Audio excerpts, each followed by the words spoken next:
Shelob, daughter of Ungoliant, an enigmatic monster. Where did she come from? What was her final fate? And what was she exactly? Hello friends, it's Carl here, and today we'll be discussing Shelob, the horror of Cirith Ungol. So first, let's explore her history.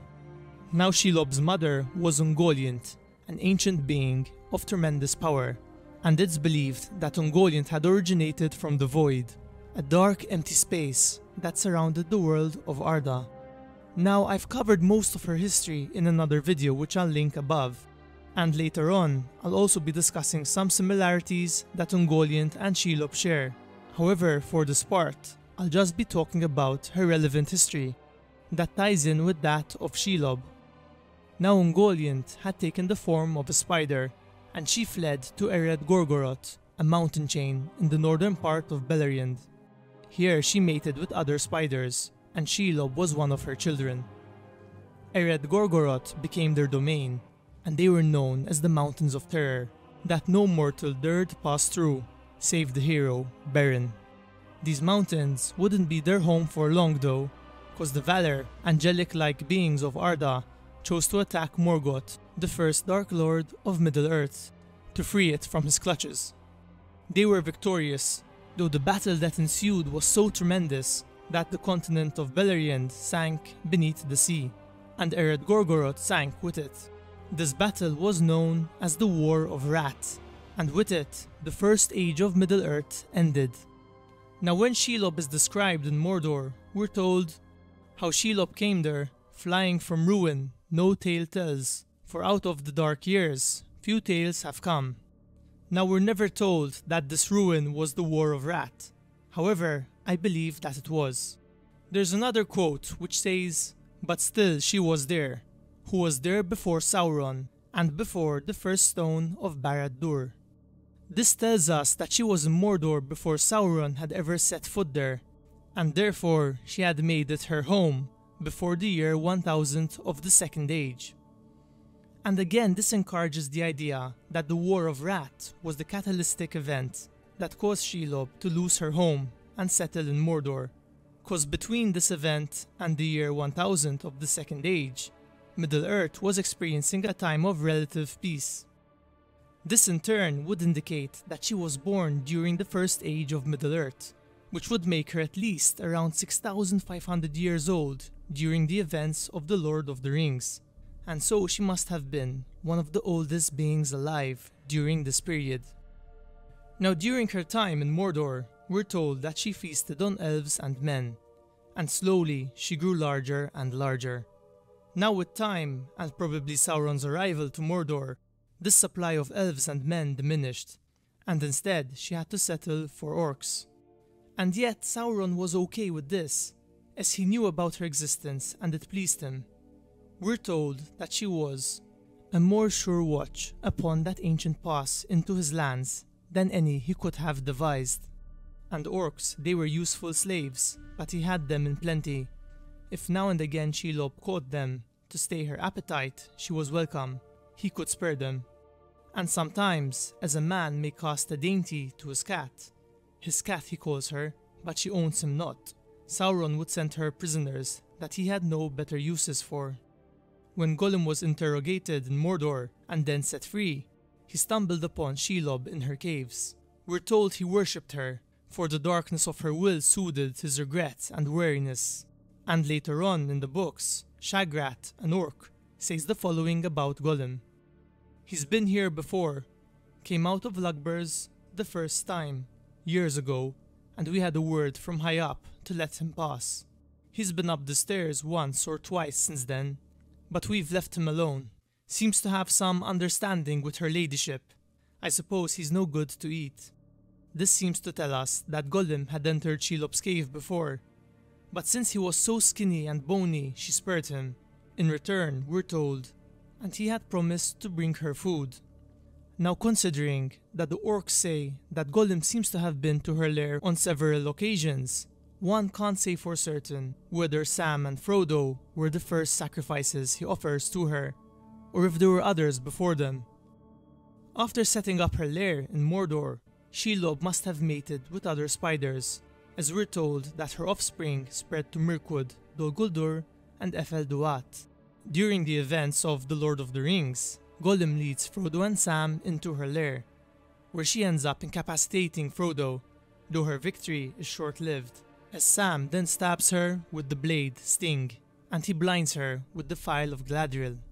Her final fate is unknown, though we'll be discussing it at the end of this video.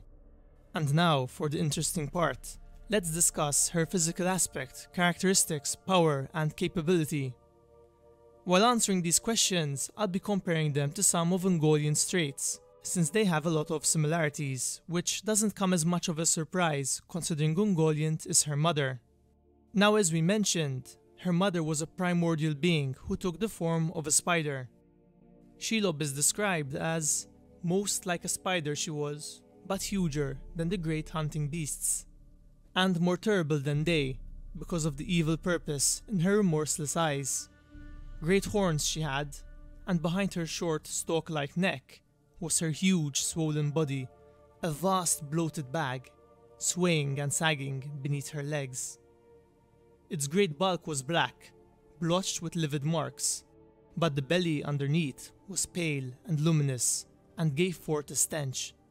Her legs were bent, with great knobbed joints high above her back, and hairs that stuck out like steel's spines, and at each leg's end there was a claw.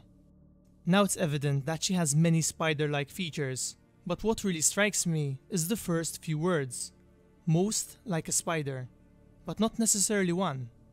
In the books, when she's fighting Sam after he wounded her, she attempts to sting him to death.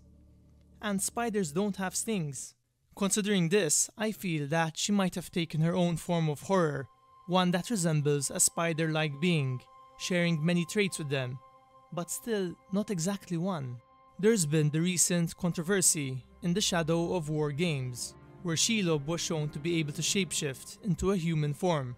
Now there's no evidence of this in The Lord of the Rings, that she had this ability, but since she's described as being spider-like, it may suggest that she could shapeshift, though we're never explicitly told this. Therefore, I can see where they possibly derived it from, but that doesn't mean I endorse it. Since she must have spoken or communicated to Gollum when she agreed to spare him, some believe that this is solid proof that she could take a different form somehow. However, in The Hobbit, Bilbo can hear the Mirkwood spider speaking, and he wasn't wearing the ring at that time, and so Shelob could possibly have done something similar. After all, at least some of these spiders in Mirkwood are said to be her children. What I think it does show us is that she wasn't some mere beast. There was cunning and thought in her. Now Shelob is said to be the last child of Ungoliant to trouble the unhappy world.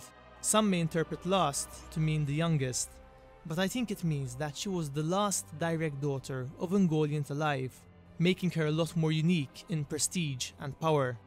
Shelob's mother, Ungoliant, was believed to be a creature of the void, the darkness that surrounded Arda, and that she could manifest this power.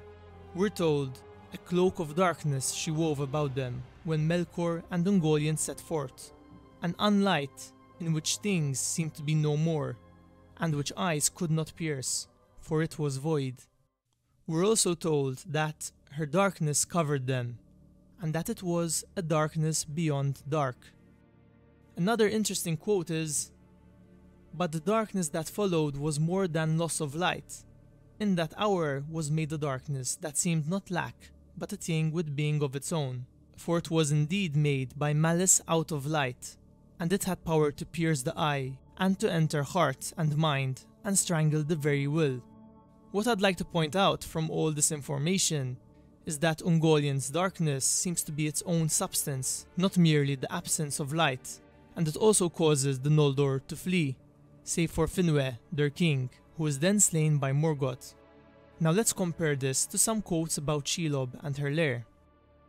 In a few steps, they were in utter and impenetrable dark.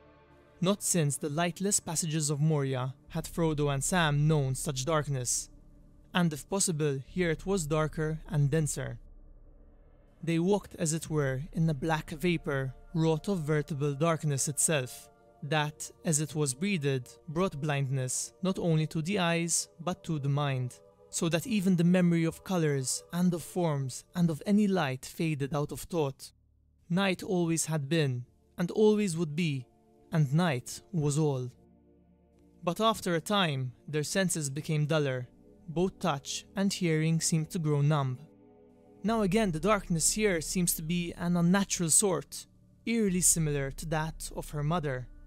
And again, just like her mother's power, it also seemed to affect the mind. She reminds me in a way of a diminished version of Ungoliant, having similar traits and powers, but not to her mother's level. And they also share quite a few other links. For example, both of them encountered the light of the Silmarils. Ungoliant had wanted to consume the gems, while Shelob was blinded by the Phial of Galadriel, which contained the light of the Star of Erendel, which was one of the Silmarils.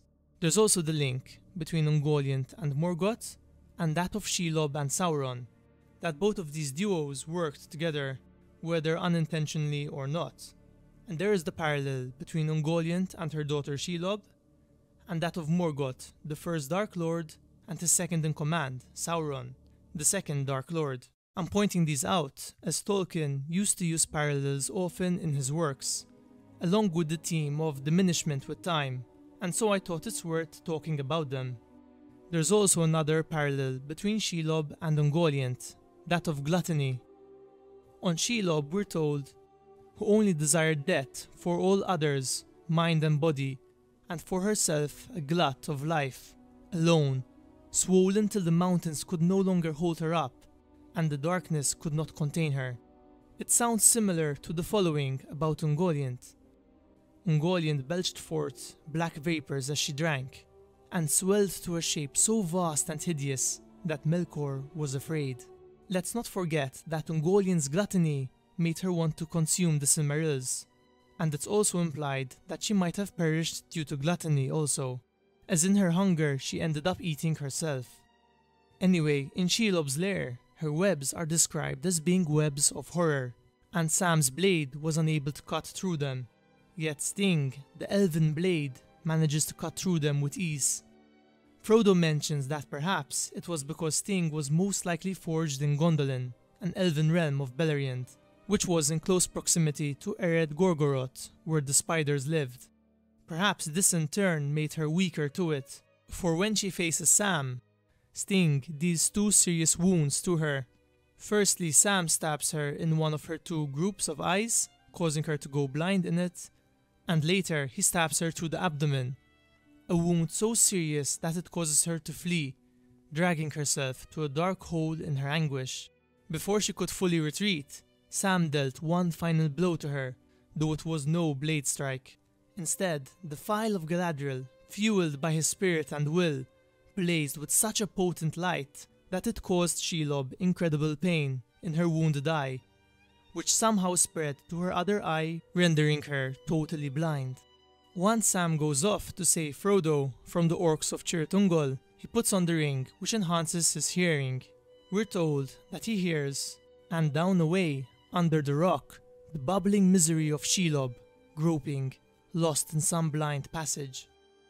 Her final fate is somewhat of a mystery. The only thing we're told about her is Shelob was gone, and whether she lay long in her lair, nursing her malice and her misery, and in slow years of darkness healed herself from within, rebuilding her clustered eyes, until with hunger like death, she spun once more her dreadful snares in the glens of the Mountains of Shadow. This tale does not tell. We're never explicitly told whether this happened to her, or if her wounds were fatal, and so, realistically, you can believe either or. However, I feel that such a specific description seems to be almost hinting at it. I like to think that with time she recovered somewhat, but not fully, being a pale comparison of what she was before, and that once the Fourth Age had started with the defeat of Sauron, perhaps she lost her source of food, and so slowly starved to death or was slain. Well, this wraps up the video. I'm surprised it was this lengthy. I'd like to apologize for my long absence over the past few weeks. I was quite caught up with real life. However, hopefully now we'll be back up to speed. I'm curious what you guys think about Shelob and whether she did truly inherit her mother's powers and what her final fate could have been, so drop a comment below. If you enjoyed this video, drop a like and subscribe to join our fellowship today.